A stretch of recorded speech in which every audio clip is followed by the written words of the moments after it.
नमस्कार, मैं हूं प्रवीण परमार और इस समय आप देख रहे हैं रेडियो वेरितास एशिया की हिंदी सर्विस। कलीसियाई समाचारों में आप सभी का स्वागत है। तो आइए सबसे पहले जानते हैं आज के मुख्य समाचार। आज के मुख्य समाचार इस प्रकार है। संत पिता फ्रांसिस ने कहा, हम अपने दिलों में मसीह को जगाएं।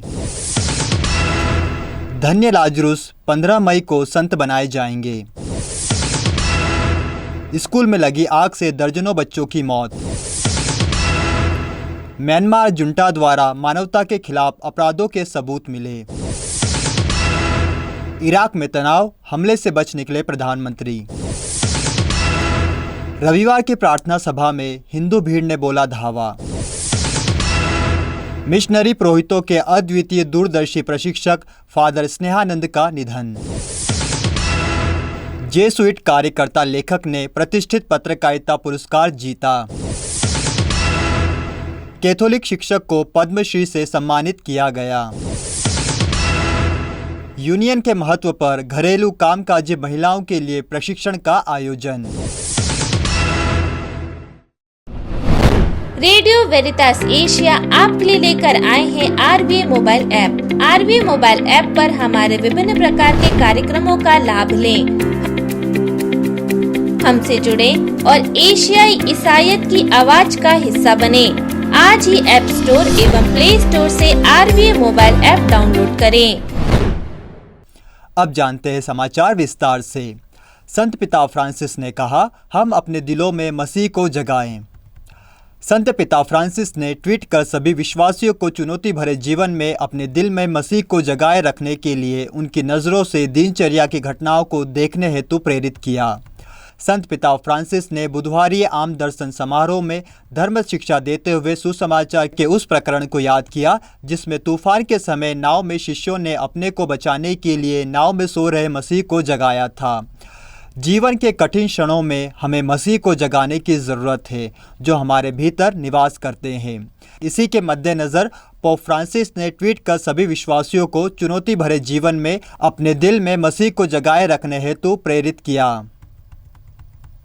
धन्य लाजरुस 15 मई को संत बनाए जाएंगे। धन्य लाजरुस देव सहाय और 6 धन्यों की संत घोषणा का समारोह 15 मई 2022 को संपन्न होगा। संत पिता फ्रांसिस 15 मई 2022 को उन सभी धन्यों की संत घोषणा का समारोह संपन्न करेंगे जिन्हें उन्होंने 3 मई को संत घोषित किया था। महामारी के कारण उनकी संत घोषणा के समारोह के लिए तिथि निर्धारित नहीं की गई थी। 15 मई 2022 को धन्यों की संत घोषणा का समारोह संपन्न होगा। धन्य लाजरुस देव सहाय पिल्ली भारत के ब्राह्मण थे। 1745 में उन्होंने यीशु समाजी पुरोहित के द्वारा कैथोलिक धर्म में प्रवेश किया और क्रिस्तीय बन गए। वे अपने उपदेश में जाति की भिन्नता के बावजूद सभी लोगों की समानता पर बल देते थे। इसके कारण उच्च वर्ग के लोगों में उनके प्रति घृणा उत्पन्न हुई और उन्हें 1947 में कैद कर लिया गया। कई यंत्रणा देने के बाद अंत में 14 जनवरी 1949 को उन्हें गोली मार दी गई और वे शहीद हो गए। संत पिता फ्रांसिस ने 7 धन्यों की संत घोषणा समारोह को 15 मई 2022 को संपन्न करने का निश्चय किया है। स्कूल में लगी आग से दर्जनों बच्चों की मौत। नाइजर के दक्षिणी क्षेत्र मरादी स्थित एक स्कूल में आग लगने से कम 25 विद्यार्थियों की मौत हो गई है और 14 लोग घायल हो गए हैं। अधिकारियों ने कहा है कि दक्षिण नाइजर में पुआल और लकड़ी से बने एक स्कूल में सोमवार को लगी आग में करीब 25 विद्यार्थियों की मौत हो गई, जिनकी उम्र 5 से 6 वर्ष थी। नाइजर की राजधानी नियामे से 600 किलोमीटर दूर मरादी के स्कूल में अध्ययन कर रहे थे। आग से 14 अन्य विद्यार्थियों के घायल होने की रिपोर्ट मिली है। आग से स्कूल के 3 पुआल से बने क्लास कक्ष जल गए हैं। कुछ बच्चे गंभीर हालत में हैं। आग लगने का कारण अभी स्पष्ट नहीं है।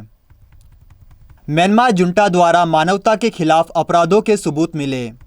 अपने तख्तापलट विरोधियों पर म्यांमार सैन्य जुंटा की कार्रवाई की जांच कर रहे संयुक्त राष्ट्र के तथ्य खोज निकाय का कहना है कि ऐसे सबूत जो मानवता के लिए अपराधों की ओर इशारा करते हैं। म्यांमार में सबसे गंभीर अपराधों को इकट्ठा करने और उनका दस्तावेजीकरण करने वाले संयुक्त राष्ट्र निकाय के प्रमुख ने कहा कि 1 फरवरी के सैन्य तख्तापलट के बाद से एकत्रित किए गए प्रारंभिक साक्ष्य नागरिकों पर मानवता के खिलाफ अपराधों की मात्रा पर व्यापक और व्यवस्थित हमले को दर्शाता है।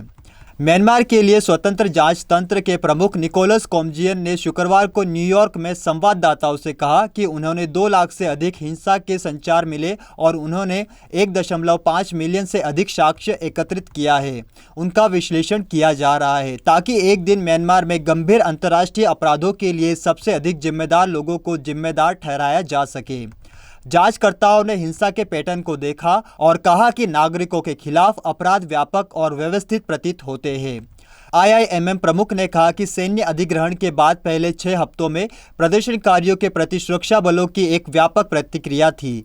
इसके बाद हिंसा में वृद्धि हुई और प्रदर्शनकारियों को दबाने के लिए और अधिक हिंसक तरीकों का इस्तेमाल किया गया। इराक में तनाव, हमले से बच निकले प्रधानमंत्री। बगदाद में इराक के प्रधानमंत्री मुस्तफ़ा अल-कदीमी की हत्या के इरादे से उनके आवास पर रविवार तड़के हथियारबंद ड्रोन से हमला किया गया।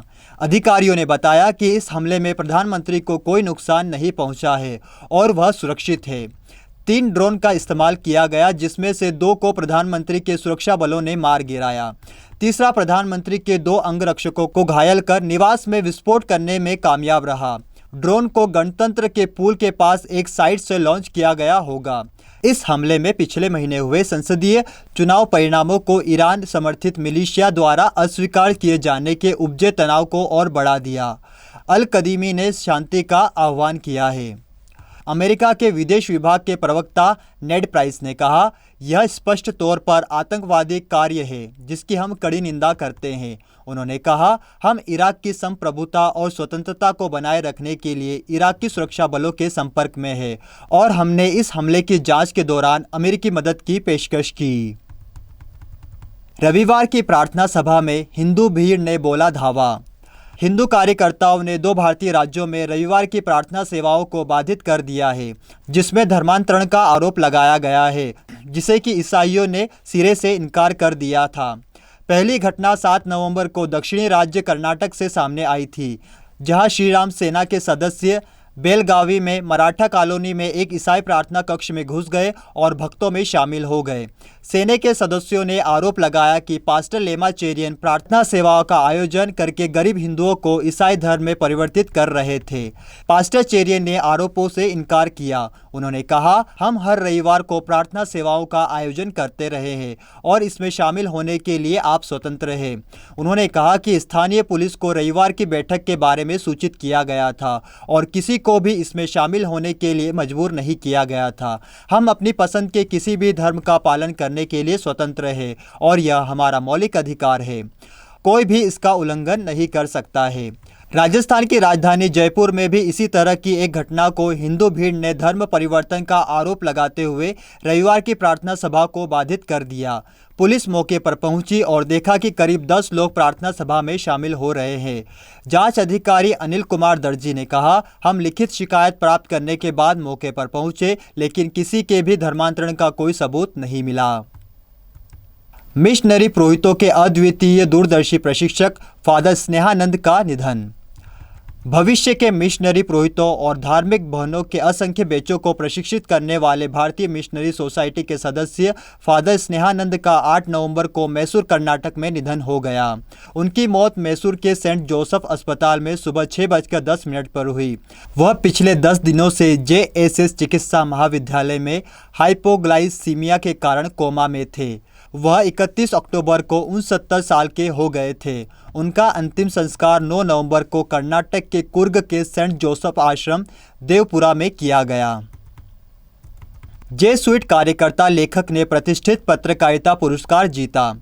जेसुइट फादर सेड्रिक प्रकाश ने पत्रकारिता में उत्कृष्टता के लिए इस वर्ष का लुई कारेनो पुरस्कार जीता है। कैथोलिक प्रिंट मीडिया कर्मियों की राष्ट्रीय संस्था इंडियन कैथोलिक प्रेस एसोसिएशन ने 8 नवंबर को फादर प्रकाश को सांप्रदायिकता और कट्टरवाद के खिलाफ उनके साहसिक लेखन की मान्यता में वार्षिक पुरस्कार के लिए चुना, जो विश्व स्तर पर बढ़ रहा है। एसोसिएशन 1 दिसंबर को ईसाई पत्रकारों के अपने 26वें राष्ट्रीय सम्मेलन के दौरान अहमदाबाद स्थित 70 वर्षीय जेसुइट को पुरस्कार प्रदान करेगा। फादर प्रकाश के विभिन्न विषयों पर तीखे विचारोत्तेजक लेखन ने नए आधार तोड़े हैं। सामाजिक, सांस्कृतिक और राजनीतिक मुद्दों, विशेष रूप से सांप्रदायिकता और कट्टरवाद से संबंधित उनके तीखे विश्लेषणों ने नागरिक समाज और धर्मनिरपेक्ष दुनिया में आत्मा खोज बहस को जन्म दिया है। कैथोलिक शिक्षक को पद्मश्री से सम्मानित किया गया। जयंतिया हिल्स, मेघालय की सुश्री ट्रिनिटी सेयू को 9 नवंबर को नई दिल्ली में एक समारोह में राष्ट्रपति रामनाथ कोविंद द्वारा पद्मश्री से सम्मानित किया गया। ट्रिनिटी सेयू मुली के एक छोटे से गांव के एक कैथोलिक प्राथमिक स्कूल की एक शिक्षक है। उन्होंने एक साधारण मसाले के पौधे को एक वैश्विक घटना बना दिया। मेघालय की हल्दी क्रांति के पीछे असली ताकत जोवाई डाइसिस की 33 वर्षीय ट्रिनिटी सेयू है। भारतीय मसाले की सर्वोत्तम किस्म को बढ़ावा देने में उनके योगदान के लिए भारत सरकार ने पिछले साल अक्टूबर में भारत के चौथे सर्वोच्च नागरिक पद्मश्री से उन्हें सम्मानित किया।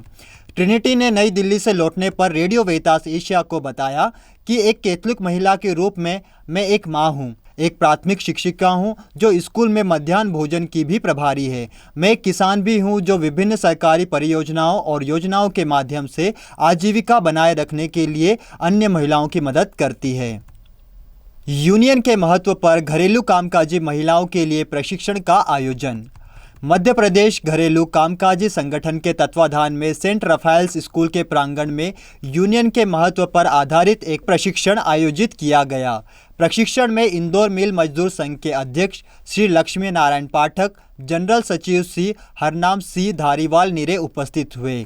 मध्य प्रदेश घरेलू कामकाजी संगठन की निर्देशिका सिस्टर रोसीना जोसेफ जी ने पौधा देकर उपस्थित अतिथियों एवं घरेलू कामकाजी ट्रेड यूनियन के सदस्यों का सहर्ष स्वागत किया।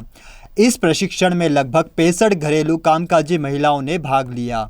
श्री लक्ष्मी नारायण पाठक जी यूनियन से जुड़े रहकर अपनी ताकत को बनाए रखना व सरकार से अपनी मांगों व अधिकारों को लेकर विस्तार से चर्चा की। साथ ही उन्होंने यह आश्वासन भी दिया कि यूनियन के द्वारा श्रमिकों को सहयोग मिलता रहेगा। हरनाम सिंह धारीवाल जी ने लेबर कोड के विषय में जानकारी दी। अपने अनुभवों को साझा करते हुए उन्होंने कहा, हमें मिलकर साथ चलना है और साथ लड़ाई लड़नी है। साथ ही उन्होंने सदैव अपने अधिकारों के प्रति सजग रहने का आह्वान भी किया। इसी के साथ आज के कलिसियाई समाचार समाप्त हुए। मुझे यानी कि प्रवीण परमार को दीजिए इजाज़त। अगली बार फिर मुलाकात होगी नई खबरों के साथ। तब तक के लिए नमस्कार। रेडियो वेरितास एशिया आपके लिए लेकर आए हैं RBA mobile app. RBA mobile app पर हमारे विभिन्न प्रकार के कार्यक्रमों का लाभ लें, हमसे जुड़े और एशियाई ईसाईयत की आवाज का हिस्सा बने। आज ही ऐप स्टोर एवं प्ले स्टोर से आरबीए मोबाइल ऐप डाउनलोड करें।